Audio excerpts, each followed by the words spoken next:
5 on your health tonight. Memorial Day marks the unofficial start of summer and the beginning of the deadliest time of year for teen drivers. Here to tell us more is Dr. Scott Hadlin, Chief of Adolescent Medicine at Mass General Brigham. As always, thanks for joining us. All right, Dr. Hadlin, you've read the research, so why do safety experts say parents should worry? Well, deaths rise a lot this time of year, and I don't want parents to worry excessively, but I do want them to be empowered, know the information, and to be proactive about trying to prevent teen motor vehicle crash deaths.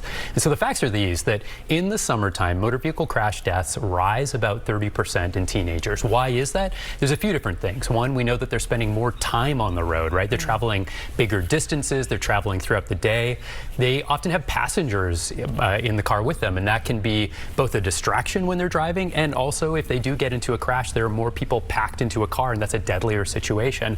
And then the last thing is that many teens are driving at night in the summertime, something that they're often not doing during the school year. And so that just creates the situation where teens are at greater risk in the summertime. And how big of a problem is teen drinking and driving in terms of adding to those other factors you're talking about? Yeah, it's a big piece of this. So about 1 out of every 3 teenagers who dies in a car crash has some alcohol in their system. And so that's a big contributor, but there are other contributors, and all of these are preventable, right? So also some teens use cannabis.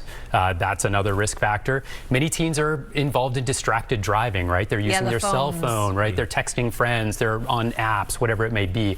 Those distractions we know contribute to a lot of deaths. And then quite frankly, one of the more straightforward things that parents need to think about is that the majority of teens who die in car crashes are not wearing seat belts when they die. And that's, something that we can do a lot about. So what can parents do to kind of mitigate the risk or maybe save a life? Yeah, when I talk to families, I tell them 3 things. I think the first thing is you want to get lots of experience for your teen. So for every mile that a teen drives, they're 3 times more likely to have a crash than a more experienced driver who's older. And so teens just need to get experience, and that's experience across a range of conditions, right? Driving during the daytime, driving at night, driving in storms, driving on country roads, in city roads, on freeways, just getting the full range of experiences.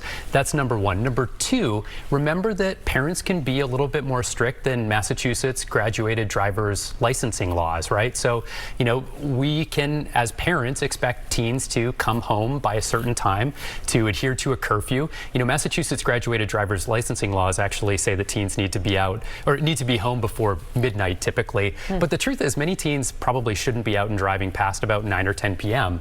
And parents can also limit the number of passengers that are in the car. And then the last thing is, I think parents should set expectations and make sure that teens are not using alcohol or other substances when they're driving, that their phones are put away. Ideally, they're using the car's navigation system and the phone is away in the glove box. And then that expectation around seatbelts is really important. Yeah. Okay. All great tips. Dr. Hadlin, thanks as always. Thank you. Have a nice weekend.